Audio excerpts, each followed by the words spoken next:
I have created generational wealth using other people's money utilizing the BRRRR method. The BRRRR method is the #1 wealth creation tool if you want to use other people's money to buy real estate and rental properties. So I'm doing a 5-part series where I'm going to walk you through every single step of the BRRRR method. It stands for buy, rehab, rent, refinance, and systemize. So I'm going to do a video on each one of those steps. I'm going to do a deep dive and break down everything I know that I have done buying $50 million worth of real estate using other people's money with this method. I bought single family rentals, over 165 of them, 6 apartment complexes, 3 self-storage facilities, a hotel, and a commercial building, all utilizing this method. So it works for any real estate asset class as long as you follow the directions and the systems and processes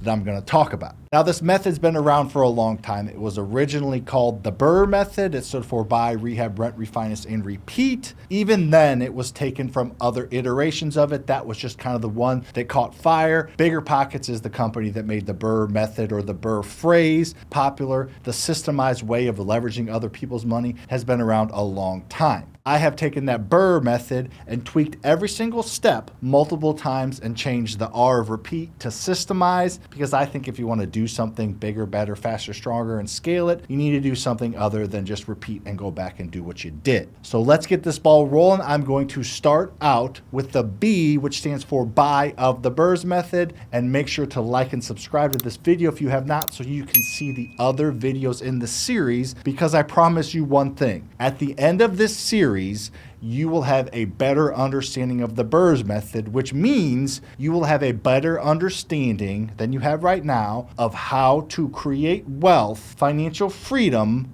without using any of your own money, all for free here on YouTube. Hope you appreciate that, and let's get the ball rolling. The key to the B, or the buy step in the BRRRR method, is buying a property at a deep discount. Now, this can be pretty much impossible if you're just looking through Zillow or the MLS, because the public inventory right now is at historic lows. To put it into context, in 1994, there were about 4 million houses sold on the market in the US, and the population was around 265 million people. Flash forward to the past couple years, in 2023 and 2024, there were about 4 million houses sold to the public in each of those years. And the population is 285 million. To put that into perspective, in 2023 and 2024, there were about 4 million houses sold on the open market through agents. That may not mean anything to you, but let me put some context on it. Every year prior to 2023, there have been more than 4 million houses sold going back to 1994. So 30 years ago, we had 4 million houses sold, and we just had 4 million houses sold each of the past 2 years. However, 30 million years ago, there was 80 million less people in the US. What I'm trying to get across to you, maybe it's gonna hit, maybe it's not, is we have an historic low of supply when it comes to real estate houses,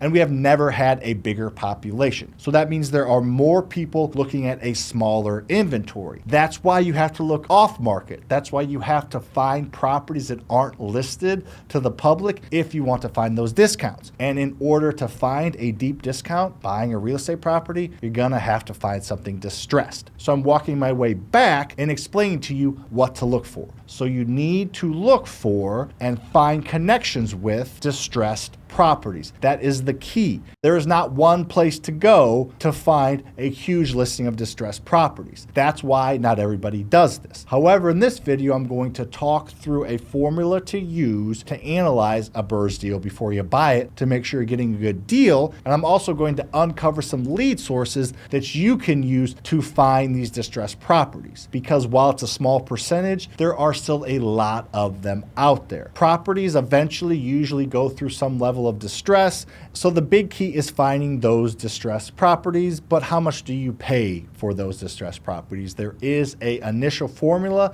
that I'm going to introduce you to that you need to use, that's universally used throughout all real estate investors, that you can use to quickly analyze a deal to see how much to pay for it. Because again, there's usually not an asking price, or if there is, it's kind of a shot in the dark. The formula is called the Max Allowable Offer formula, or MAO formula. The formula is ARV times 75% minus repairs and cost. So the ARV stands for after repair value. And that is what the property is going to be worth after it is fixed up, not right now. So that's why there's kind of some art and some science to it. You're going to try to find 3 houses that have sold recently that are in the after repair condition that your house is going to be at. Now, naturally, the house is probably a mess. If you're getting a deal on it or it's distressed, it's going to have a lot of issues and need some repairs. So what you need to be able to do is to find the general concepts of the house, like the bedrooms, the bathrooms, the square footage, the location, and find other houses that have sold that have similar characteristics. So if you're looking at a 3-bed, 2-bath, 1,500 square foot ranch, find 3-bed, 2-bath, 1,500 square foot ranches that have sold in the past few months within a certain vicinity of the property you're looking at, and those properties were sold on the open market in good condition. So that's going to be your after repair value. Finding 3 comps or comparable sales. Now you can ask an agent if you know one or use one to do those comps for you, or you can go online and find them yourself. But you need to be comfortable finding an after repair value of the property. Then you multiply that number by 75%, and then you subtract out all of your future repairs and holding costs. Now this is where it can get a little bit difficult because you're not going to be 100% confident of what the actual repairs are going to be. You can get multiple bids and you can go through an entire process and scope of work, but you're not really going to know for sure until you actually dig in. So this is where you use the right type of calculators, which I'm going to give you a free calculator at the end. Use the right type of calculators, get multiple bids, and build in some fluff, and you should be okay. Now, a huge mistake that a lot of people make is they don't include the second part of that, which I said, if you were paying attention, I said you subtract out the repairs and holding costs. Those holding costs include insurance that you're going to be paying on the property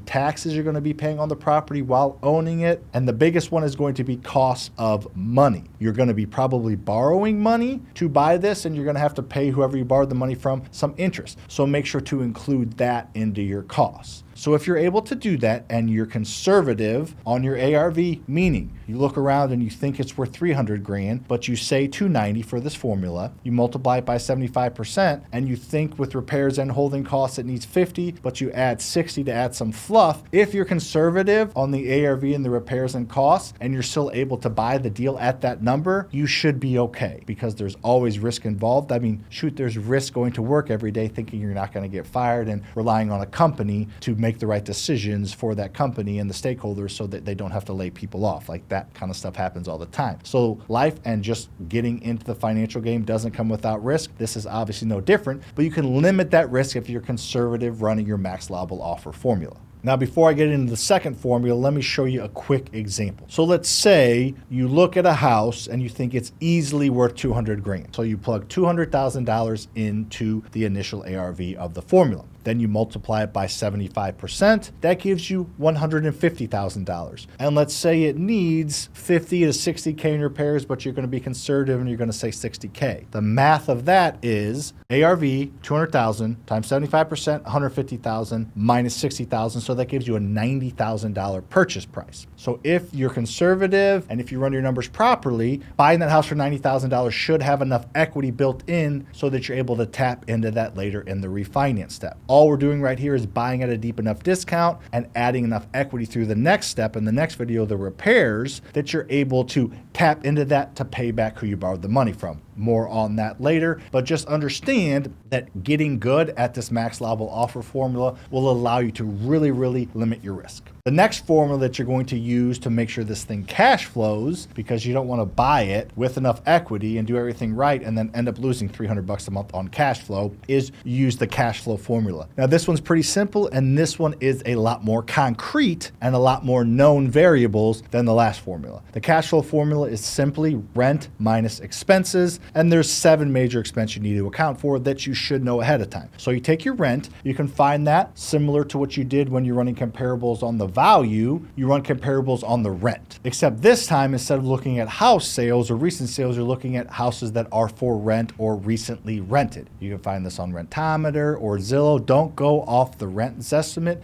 go off what houses actually rented for are or for rent for. So you take that number and then you subtract out your 7 major expenses. You subtract out your mortgage, mortgage, which you should know. You'll know generally, remember we did the math, you paid $90 for it, you have $60,000 in holding costs, so your mortgage for that example is going to be around $150,000. You should know generally what the interest rate's going to be looking around at the market. So that gives you your mortgage, so that's pretty well known. Then you add in your insurance. You should be able to get insurance quotes from insurance brokers or agents that are familiar with real estate investors. So again, you're going to know what your monthly insurance is going to be. Then you subtract out your property real estate taxes. You can go to the county assessor's website or even Zillow. They actually have this one pretty good because they're blanketing over the county assessor's website to know what that house had in real estate taxes the prior year. You'll have somewhat of a known. You divide that by 12, and that's going to be your monthly money you set aside for your property taxes. Then you subtract out property management. If you're managing that property yourself, you should probably still take a little bit out, but most property management companies are going to charge about 10% of gross rent. So whatever you're going to rent it for, put 10% of that aside every single month. If this property we're talking about rents for $2,000 a month, property management company is going to charge you anywhere from $150 to $200 a month to manage that. So set that aside.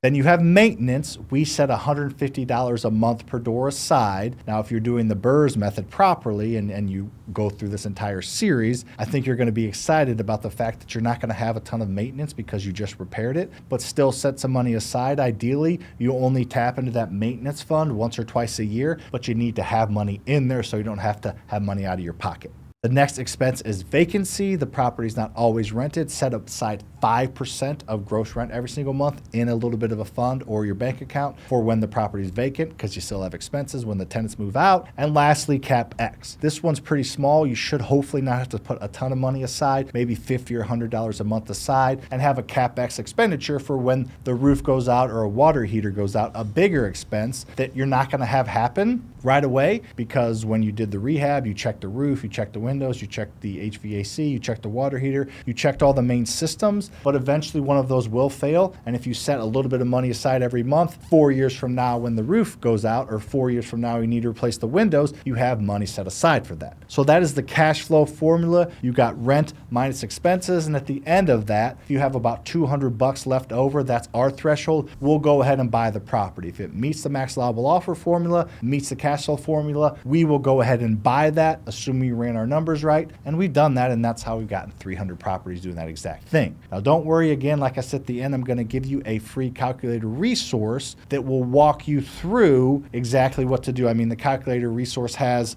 rehab budget built in, it has a Max Allowable Offer formula built in, and has a cash flow calculator all built into it. So we're going to have your bases covered. Now you obviously have to get good at inputting the ARV, understanding what the costs are, understanding what the cash flow formula is, but it will at least help you organize things so you can quickly underwrite and see if it's a good deal. All right, now that we've talked about how to underwrite deals, how do you get deals coming across your pipeline? Well, there are endless ways to get distressed property leads. There are paid ways and there are free ways. Let me briefly talk about some paid and free resources. The free resources are probably what you're thinking. They're just general connections through networking. Wholesalers and real estate agents are going to be your 1 and 1A place to find distressed properties. Wholesalers are people that go out and they do all the work. They find the distressed properties, they underwrite it, they negotiate with the seller, they get the property under contract on a sheet of paper, and then they bring you pictures and videos or let you look at the house, and then they try to sell you that piece of paper. So for example, a wholesaler may get that property we've been talking about,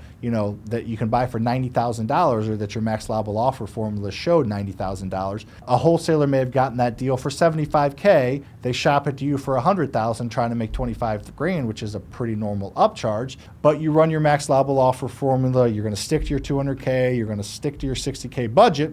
And the most you can pay for the thing is $90,000. If you develop a relationship and negotiate a little bit, the wholesaler just made $15,000. They got it at 75, sold it to you at 90. You got it at a number that you need to make everything work out, and boom, you didn't have to do any work to actually get the deal. You just had to underwrite it. So that is an easy button, but they do upcharge their deals, which is what you want. You want them to make money, so they bring you more deals and spend more money on marketing. You can find wholesalers by joining and going to your local real estate investing meetup groups. You can find wholesalers by going going to your local real estate investing Facebook groups online, networking with other investors, or even looking up online real estate investing companies in your area. We buy about 250 to 300 houses a year, and we wholesale about 200 of them. So if you're in St. Louis and you're an investor, we've probably sold you a house over the past several years. And oh yeah, another source for wholesalers is those little bandit signs you see on the side of the road, those 2 foot by 3 foot, usually yellow or white signs that say we buy houses. Those are all wholesalers. So snap a picture of those if you're not driving, save the number, call or text them, and you're going to be building your wholesaler list. At the same time, real estate agents are a great resource. Now, a lot of real estate agents don't understand investors and they don't quite know how this all works, and they only sell retail properties. However, there are real estate agents out there that understand investors and will bring you their pocket listings or their off-market properties that need a lot of work that they can't sell in the MLS or would be too much of a pain to sell in the MLS. It's great working with these agents because you do get direct to seller pricing. In that example we've been using in this video, you would get that $75,000 if the owner agreed upon that price, because the agents are going to get paid from the seller representing them on the listing or the off-market listing, and the agent's not going to mark it up from there. So you're able to get a little bit better pricing, but it might take some time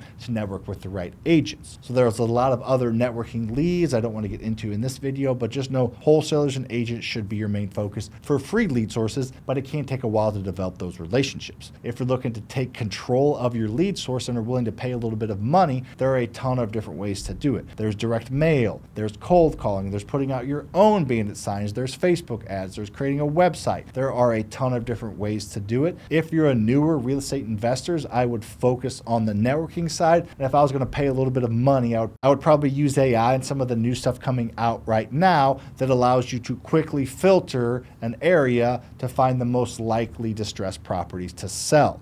It's all public data, but AI can search a zip code for you and find out the houses that are in a certain price point, that have a certain level of equity from the owner, that maybe the owner's in pre-foreclosure or going through a divorce or late on back taxes. There's just so many different variables to why a house is going to sell at a discount, distressed to a real estate investor like you and I, and AI can help you with that. And again, I feel like I'm kind of giving you a lot of free resources here, but in the description of this video, I'll give you a link to our AI software called Deal Pilot, where you can skip trace and use AI for free. Now the software is not free, it's $100 a month. However, the AI searching and the skip tracing and the Driving for Dollars app are all free. So it's a pretty damn good deal if you're looking to buy a couple houses this year. You're not gonna get a better deal out there. And then lastly, using that Driving for Dollars app within our Deal Pilot software or another software out there is huge. Driving around in areas you know you wanna buy, looking for distressed properties is not super efficient. However, if you build a decent list, you know you want to buy those houses because your eyes have been on it and you've seen this distress and you've seen this in an area you want to buy. So Drive for Dollars is a huge, little bit heavier lift, but a huge way to get really, really quality deals. I know that was a lot of information. Let me give you a few more points to hopefully make this thing a little bit easier before we round this out. Now, you're going to be looking at a lot of properties if you're digging into this at all. So a quick underwrite of the Max Allowable Offer formula to ensure there's equity and the cash flow formula to ensure it's going to cash flow after everything's said and done are going to be paramount for your success and for your sanity. Using the 1% rule is a pretty good quick way to see if the property may or may not cash flow. Like I know for sure if I'm going to be $400,000 into a property after buying it and fixing it up and it rents for $2,000, that's not going to work. What you do is you figure out how much you're going to be into the property for and how much it rents for. And if it's 1%, you're probably going to be okay. So for example, this $200,000 house, if you are in it for $150,000, the $90K purchase plus the $60K rehab, if that thing looks like it's going to rent for at least $1,500, it's worth running through the cash flow formula. Now it's not guaranteed because there are a lot of unknown variables, but I just know if I'm going to be in a property for $150,000 and it rents for $1,000, it's not going to work. So utilizing that 1% rule, which is monthly rent being 1% of what you have in the property, will allow you to quickly not waste your time underwriting a ton of deals that don't make sense. But you're not going to know a lot of these things without repetition and practice. So underwrite as many deals as you can, connect with as many people as you can, and start the process because like anything else, it will get better with time. Now, you may be wondering, how do I fund this? This is a huge part of it I haven't talked about, is funding these deals and actually using other people's money. There are hard money and private money resources that you're going to be able to tap into. I don't want to really cover that in this video because I want to be focused on the B, the buy, and the next video is going to be on Rehab, so make sure to stick around and hit the like button or check it out if it's already out. But in the meantime, check out this video up here where I show you how to find private lenders, how to find these other funding sources. So go check out that video so you can learn a little bit more ins and outs if you have interest in finding other people's money. So check that out and comment below any questions you have. I will personally answer them myself. And check out the description for some free resources as well as an application that you can fill out to see if you are eligible to hop on a call with my team and utilize my mentorship and community, which will hold your hand through all of this, because there's no better way to create wealth than own real estate, but there are a lot of steps that go into owning real estate. Hope this was helpful. If it was, make sure you like and subscribe, and I will see you on the next one.